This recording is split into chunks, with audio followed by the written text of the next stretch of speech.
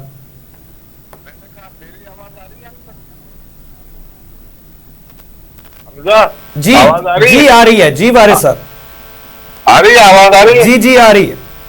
اچھا, میں یہ کہہ رہا تھا کہ بہرحال وہ اگر موجود ہوتے تو ظاہر ہے کہ کوئی جواب دیا جا سکتا سلمان بھائی kindly share the link again. ہاں, لیکن یہ جو آپ نے ابھی بات کی ہے کہ دیکھیں یہی تو میں نے گفتگو میں کہا کہ بھائی جب آپ اپنے اقتدار میں ہوتے ہیں تو آپ کی زبان کچھ اور ہوتی ہے, آپ کے بیانات کچھ اور ہوتے ہیں, آپ کا نقطہ نظر کچھ اور ہوتا ہے, ٹھیک ہے. یہ اگر آپ پوری ہمارے اقتدار کے ایوانوں کی سیریل دیکھ لیں تو سب کے سب ایک ہی حمام میں ننگے نظر آئیں گے آپ, ایک ہی طریقے سے. تو اس کا مطلب یہ ہوا کہ یہ سیاستدان نہیں ہے, بلکہ یہ سیاست کی فیکٹری سے پیدا ہونے والے وہ پھول بہوٹے, وہ پودے ہیں جن کو وہ مالی جو کہ جس مالی نے دانا ڈالا ہے یا جس مالی نے بیج ڈالا ہے, وہ مالی کے رحم و کرم پر ہوتے ہیں کہ جب مالی ان کو پانی دے گا تو ہریالی آئے گی, نہیں پانی دے گا تو مالی کی مرضی ہے. تو یہ میں یہ سمجھتا ہوں, میں ایک عرصے سے میرا آرگومنٹ ہے کہ یہ سیاستدان نہیں ہے. کوئی بھی پاکستان میں پولیٹیکل پارٹی تاریخی اعتبار سے پولیٹیکل پارٹی ہے ہی نہیں. ساری پولیٹیکل پارٹی جو ہے نا وہ باقاعدہ جو ہے وہ بنائی گئی ہیں, اور بنانے کے بعد ان کو اسٹیٹ آف مائنڈ میں رکھ کر اس اسٹرکچر میں رکھ, جس کو آپ کہتے ہیں نا کھانچا یا پیمانہ, ایک پیمانے میں ایک سانچے میں ڈال کر, اور جو ہے نا ہر ایک کو اپنے اپنے مقاصد پورے کرنے کے لیے چھوٹے چھوٹے جو ہے نا ان کو پیریڈ دیے جاتے ہیں. اس پیریڈ میں وہ جب آتے ہیں تو انہیں کے گنگاتے ہیں, انہیں کی بات کرتے ہیں, انہیں کی دعوت. چوئی صاحب ہمارے ساتھ موجود ہیں. چوئی صاحب جس طریقے سے آپ سے سوال کر رہا تھا اس پہ لنک اینڈ ہوا تو آپ سے موقف نہیں لے پایا. خان صاحب جو ہیں ان کیا سمجھتے ہیں کہ وہ خود سے گئے تھے, جس طرح سے یوکرین والا معاملہ ہوا, جنگ شروع ہوئی, دین انہوں نے اس کو پراپرلی ایکسپلین کیا کہ میں نے تمام چیزیں جو ہے وہ ڈسکس کر کے پھر مجھے بھیجا گیا تھا, تو اٹ مینس کہ پیچھے بھیجنے والے تو پھر اور تھے کوئی.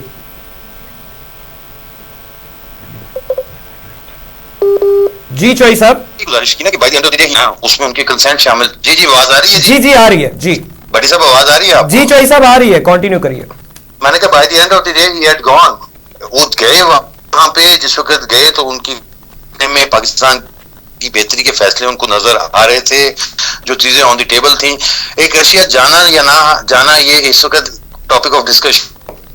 پاکستان کو اس وقت جن مسائل کا سامنا ہے وہ اس سے بہت زیادہ بڑے ہیں. وہ تو میں نے ایک مثال کے طور پہ آپ کو بتایا تھا کہ اگر وہ معاملات ایگزیکیوٹ ہو جاتے تو آج پاکستان اکنامکلی بہت بہتر سچویشن میں ہوتا. آج ہم جس گروپ کا حصہ بنتے چلے جا رہے ہیں